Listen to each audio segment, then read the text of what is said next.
تو جب تک آپ سوچیں گے نہیں, جو میں تمام سیشنز میں جس پہ سٹریس کر رہا ہوں, آپ کو کیسے پتا چلے گا؟ نمبر ایک. نمبر دو, آپ کے پاس جو کچھ موجود ہے اگر آپ اسی کے اوپر ضد کریں گے, جو کچھ میرے پاس موجود ہے اگر میں اسی کے اوپر ضد کروں کہ یہی حق ہے اور سچ ہے, تو مجھے دوسرے کو بھی یہ اجازت دینی چاہیے, اختیار دینا چاہیے, موقع دینا چاہیے کہ وہ اس چیز کو حق اور سچ کے جو اس کے پاس موجود ہے. اوکے, اب اس سے آگے بڑھتے ہیں. تو پھر ہم حق اور سچ کی طرف پہنچیں گے کیسے؟ اس کا مطلب یہ ہے کہ ہمیں ضد کو, اس بت کو توڑ کے آگے نکلنا ہوگا. ہمیں سماج کی بہت ساری پابندیوں کو توڑ کے غیر نصابی کتب کا مطالعہ کرنا ہوگا. ہمیں ہر اس جگہ پہ جھانکنا ہوگا جہاں سے ہمیں علم مل سکے اور ہمیں سمجھ آ سکے, ہم ریسرچ کر سکیں, تحقیق کر سکیں, حق کی طرف جا سکیں. ہمارے ساتھ کہیں زیادتی تو نہیں ہوتی آ رہی, کہیں ایسا تو نہیں کہ ہمیں کچھ غلط بتایا جا رہا ہے. اسی سے میں آپ کو بتا رہا ہوں, اسی سے جوڑ لیں آپ یہ جو دہشت گرد کاروائیاں ہوتی ہیں. میری اور آپ کی نظر میں اگر ایک بندہ دہشت گرد ہے, آپ اس کے نفسیات کے زاویے میں داخل ہو کے دیکھیں وقتی طور پر وہ کیا سوچ رہا ہے, وہ کیا سوچ رہا ہے. کسی قاتل کے ذہن میں اگر آپ اس وقت جائیں نا, تو میرے لیے وہ قاتل ہے, لیکن وہ جو قاتل ہے اس کے ذہن میں اس وقت کیا چل رہا ہے, آپ کو جواب مل جائے گا. یہیں سے شروع ہوتی ہے برین واشنگ, پروپیگنڈا. یہ پروپیگنڈا اسی لیے ہوتا ہے.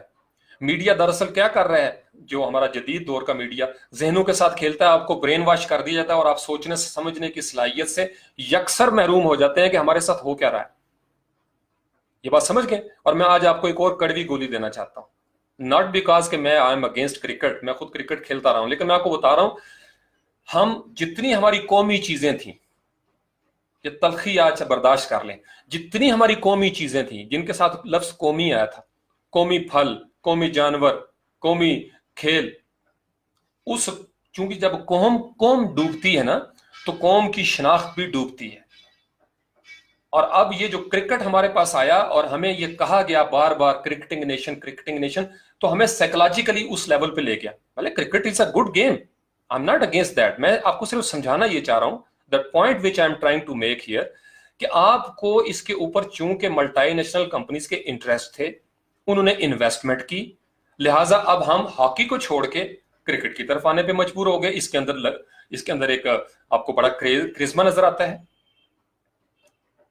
11 بندے کھیل رہے ہوں گے گراؤنڈ کے اندر اور ہم سب خوش ہوں گے, کیونکہ ہمیں جوڑ دیا گیا دن رات کیمپینیں چلا کے. آپ نے دیکھا ہوگا کبھی, آپ کو میں ایک چھوٹا سا ایک ہوم ورک دینا چاہتا ہوں. جب آپ میڈیا کے اوپر کسی بہت زیادہ کیمپین کے اوپر شور و غوغا دیکھیں, بریکنگ نیوز پہ بریکنگ نیوز, تو سمجھ لیں کہ اس بات کا تعلق کہیں نہ کہیں کسی نہ کسی بزنس کے ساتھ ضرور ہے. میڈیا کبھی ایسے ٹاپک کو ہائپ پہ نہیں لے کے جاتا جس میں بزنس انوالو نہ ہو. یہ میری ریسرچ کا تھیسس ہے.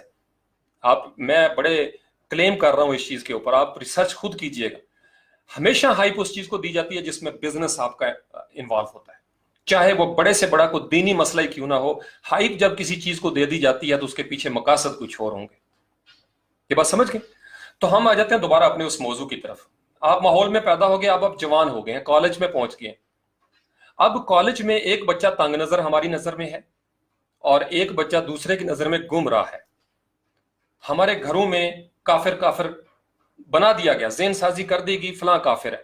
اور جب یہ کہا گیا تو اس طرح کی, یہ اب قرآن پاک ہے نا, ایک ہی قرآن ہے, لیکن اس قرآن کے کتنے ترجمے موجود ہیں, اس کی کتنی تفسیریں موجود ہیں, اس کی تشریح ہو چکی ہیں, پھر اس قرآن کے اوپر کتنی کتب لکھی جا چکی ہیں. اب جب میں کسی خاص مسلک میں ڈھلتا ہوں تو مجھے اسی مسلک کی کتب پڑھنی ہے. اب ظاہری بات ہے جب مجھے میرے ہی مسلک کی کتابیں پڑھنی ہیں تو اس میں تو ہر دوسرے لائن پہ یہ لکھا ہوا ہے فلاں کافر ہے.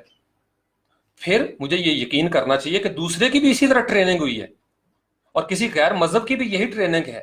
اگر ان کو یہ احساس ہوتا کہ وہ غلط ہے تو وہ راستہ بدل لیتے, لیکن اگر وہ آج بھی قائم ہے تو اس کا مطلب یہ ہے کہ وہ اپنی جگہ پہ قائم ہے. تو یہی وجہ نا, آپ پوری دنیا میں دیکھ لیں اس وقت سب سے زیادہ آبادی ہے عیسائیت, پھر مسلمانوں کی ہے, یہودیت کی آبادی دیکھ لیں, ہندو مت, کیا ہندوؤں کے اندر پی ایچ ڈی لوگ نہیں ہیں؟ ریسرچ تو انہوں نے بھی بڑی کی, کریٹیکل تھنکنگ جو ہے وہ کرنے والے لوگ ہیں بڑی بڑی, یعنی ان کو ڈیڈکٹیو اور انڈکٹیو تھیوری کے وہ ماسٹر ہیں, لیکن ان تمام تر چیزوں کے باوجود وہ اسلام کی طرف نہیں آ رہے, یا اسلام کے اندر جتنے بھی تحقیق کرنے والے ہیں وہ کسی اور طرف نہیں جا پا رہے. تو ہم دراصل اسی پہ رک جاتے ہیں. میں یہی وجہ ہے میرا ایک تو دوست ہے وہ جانتے ہیں جو بندہ مسلک تبدیل کرے اس کے ساتھ کیا ہوتا ہے گاؤں میں. مسلک تبدیل صرف میں چھوٹی لیول پہ بات کر رہا ہوں. آپ کے اپنے گھر کا سنی سے شیعہ ہو جائے یا شیعہ سے سنی ہو جائے یا اہل حدیث ہو جائے یا وہاب ہو جائے یا دیو، آپ دیکھیں گے معاشرہ اس کے ساتھ بائیکاٹ کرتا ہے یا نہیں کرتا؟ پوری فیملی کرتا ہے. نبی پاک علیہ السلام عرب کے دور میں جب ایک ایگزسٹنگ کلچر چل رہا تھا، آپ علیہ السلام نے پہاڑ پہ کھڑے ہو کے ایک نئی بات کر دی. شیب ابی طالب گھاٹی میں 3.5 سال تک جہاں سیدہ خدیجہ رضی اللہ تعالیٰ عنہا اور امام ابو طالب ان کی وفات ہوتی ہے، اس سال کو عام الحزن قرار دیا جاتا ہے. فیملی ڈیوائیڈ ہو گئی. کچھ وہ تھے جو ایگزسٹنگ کلچر کے ساتھ چلنا چاہتے تھے اور کچھ وہ وفادار تھے جنہوں نے نبی پاک علیہ السلام کو صادق اور امین جانا اور آپ کے ساتھ وہاں شیب ابی طالب گھاٹی میں محصور رہے، پتوں پہ گزارا کرتے رہے. تو میری جان بڑا مشکل ہے ایگزسٹنگ کلچر کو للکارنا اور اپنی ایک نیا راستہ ریسرچ کر کے بنانا، بہت مشکل ہے. میں نے آپ کو بتایا کہ بہت آسان ہے، جو ملا ہم نے لے لیا. ہم پھر اب ہو کیا رہا ہے، سوشل میڈیا پہ آپ آ جائیں پولیٹیکل افیلیشن کی طرف. اگر میری پولیٹیکل افیلیشن اے پولیٹیکل جماعت کے ساتھ ہے یا الف جماعت کے ساتھ ہے یا بے جماعت کے ساتھ ہے یا جیم جماعت کے ساتھ ہے یا دال جماعت کے ساتھ ہے، تو گویا میرا ذہن بن گیا اب اس کے مطابق. میں نے اس کا کلچر پڑھا، اس کا پمفلٹ پڑھا. سیاسی ٹاک شوز میں آپ دیکھ لیں ہر بندہ اپنی پارٹی کا نمائندہ ہوتا ہے، اپنی پارٹی کو ڈیفینڈ کرتا ہے، اگلے کی جائز بات کو بھی اوفینڈ کر دے گا. ایسے نہیں ہوتا، یہ دنیاوی چیزوں پہ آ جائے. تو گویا ہمارے اندر ہم مصر ہوتے ہیں، ضد کرتے ہیں کہ ہم نے اپنی چیزوں پہ ڈٹ کے رہنا ہے. تو پھر ہم سچ کی طرف کیسے جائیں گے؟ اب سچ کے لیے ضروری تھا کہ تمام لوگ اپنی اپنی حدود سے باہر نکلیں، تھوڑے فلیکسیبل ہوں اور سائنٹیفک انداز میں چیزوں کو دیکھیں کہ سائنس جو ہے وہ کس دین کو ثابت کرتی ہے.